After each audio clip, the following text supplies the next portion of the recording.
జిల్లా అభివృద్ధిపై స్థానిక ఎంపీ ఎమ్మెల్యేకు ఏమాత్రమూ చిత్తశుద్ధి ఉన్నా సీసీఐ పునరుద్ధీకరణపై ఈ పార్లమెంటు సమావేశాల్లో కేంద్ర పరిశ్రమల శాఖ మంత్రితో వెంటనే ప్రకటన చేయించాలని డిమాండ్ చేస్తూ సీసీఐ సాధన కమిటీ ఆధ్వర్యంలో చేపడుతున్న దీక్షలు రెండో రోజు కొనసాగాయి. కలెక్టరేట్ ఎదుట టెంట్ వేసుకుని నిరసన తెలిపారు. ఫ్యాక్టరీ పునరుద్ధీకరణకు ప్రత్యేక బడ్జెట్ కేటాయించడంతో పాటుగా యంత్రాలను తుక్కు కింద విక్రయించే టెండర్ ప్రక్రియను వెనక్కి తీసుకోవాలన్నారు. అప్పటి వరకు పోరాటం సాగుతుందంటూ స్పష్టం చేశారు. ఆదిలాబాద్ జిల్లా ప్రజల ఐక్యత.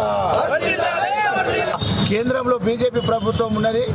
ఈ పార్లమెంట్ సభ్యుని బీజేపీ ప్రభుత్వ సభ్యుని గెలిపిస్తే మన పార్లమెంటులో మాట్లాడి మన జిల్లాకు ప్రత్యేక దృష్టి సారించి బడ్జెట్ను కేటాయించి మూతపడ్డటువంటి సీసీఐ సిమెంట్ ఫ్యాక్టరీని రీఓపెన్ చేయడం కోసం కృషి చేస్తాడని చెప్పేసి భావించి పార్లమెంటు సభ్యుని గెలిపించడం జరిగింది. ఇలా పార్లమెంటు సభ్యుడు ఇలా సంవత్సరం అయితే ఉన్నా ఈ రోజు వరకు ఆదిలాబాద్ జిల్లా అభివృద్ధి కోసం ఏ రోజు కూడా మాట్లాడడం లేదు. ఇప్పటికైనా మేము ఈ సాధన కమిటీ ఆధ్వర్యంలో కేంద్ర కార్మిక సంఘాల తరపు నుండి విజ్ఞప్తి చేస్తూ ఉన్నాం. రాజకీయాలు పక్కకు పెట్టండి. మన జిల్లా యువత ఇలా సతమతం అవుతూ ఉన్నది. ఇలా బతుకు గడవని పరిస్థితి ఉన్నది.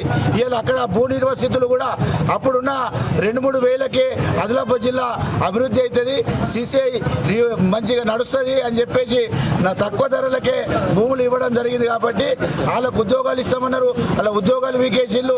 ఇలా భూములు కూడా తిరిగి ఇస్తలేరు. కాబట్టి ఇవాళ వాళ్ళ డిమాండ్ కూడా ఒకటే, మీరు ఇచ్చిన డబ్బులు మీకు 3 అంతలు కల్పిస్తాం, మా భూములు మాకు ఇవ్వండి, లేదంటే సీసీఐ రీఓపెన్ చేయమని చెప్పేసి వాళ్ళ కూడా డిమాండ్ ఉన్నది. కాబట్టి మేము కేంద్ర ప్రభుత్వానికి, పార్లమెంట్ సభ్యులకు, ఎమ్మెల్యేలకు విజ్ఞప్తి చేస్తూ ఉన్నాం.